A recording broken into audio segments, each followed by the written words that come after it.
Marco Terugui, sociólogo y periodista de Guatemala, publicó este video del segundo día de paro nacional en este país contra el intento de golpe de estado para impedir que Bernardo Arévalo asuma la presidencia. Hay más de 20 rutas bloqueadas. Estados Unidos afirma que no apoya la acción golpista encabezada por la fiscalía y élites corruptas locales, a lo que el presidente Petro comentó: toda mi solidaridad al pueblo guatemalteco quien lucha contra el golpe de estado de los corruptos. Pero de inmediato la senadora Cabal le respondió: se roban las elecciones en Brasil, en Perú, en Guatemala, en Colombia, y cuando la justicia actúa es corrupción. Mandatarios del cartel Foro de Sao Paulo, degradados por la ambición y la codicia, mueven hordas de hipnotizados que no saben que el camino que les trazan es el de su propio caldazo. Por eso vamos a ver quiénes han sido los corruptos, al menos aquí en Colombia. Comencemos con Jorge Noguera, es jefe de la campaña presidencial de Uribe, condenado por concierto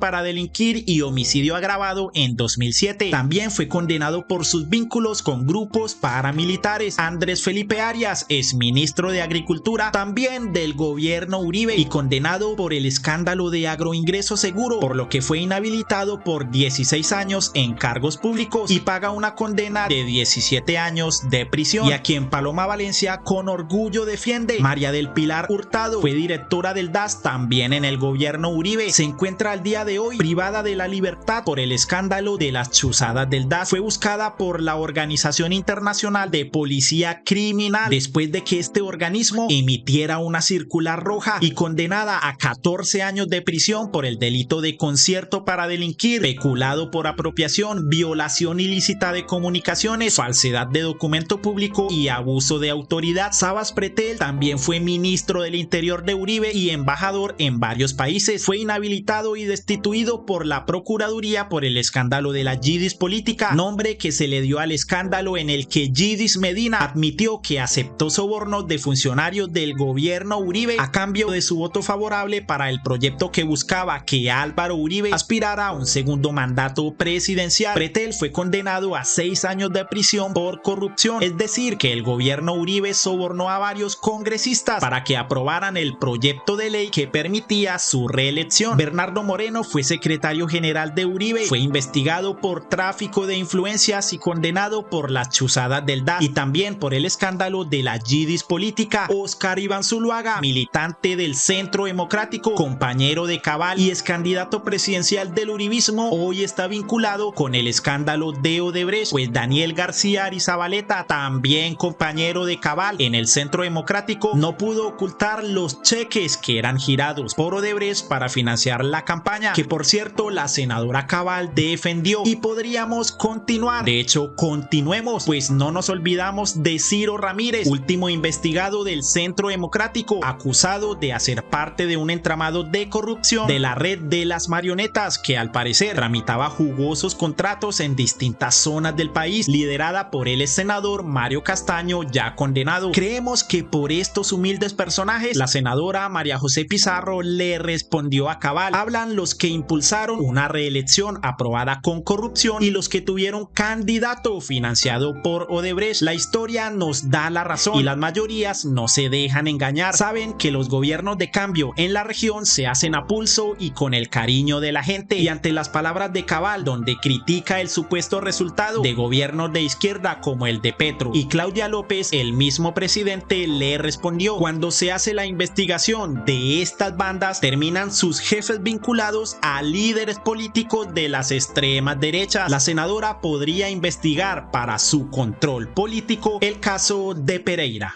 Ahora, repito, él no se robó ningún dinero. Él no se robó ningún dinero. Él hizo un uso indebido de una oferta de una empresa internacional para pagarle a un tercero. ¿Que hay delito? Presumiblemente, sí, hay delito. La campaña de Santos fue 1000 veces peor con pruebas, pero ahora el que enfrenta es Oscar Iván. Oscar Iván termina generando consecuencias para todos, incluso desazón en la propia militancia. Pero él tendrá que responder individualmente como se responde por este tipo de conductas.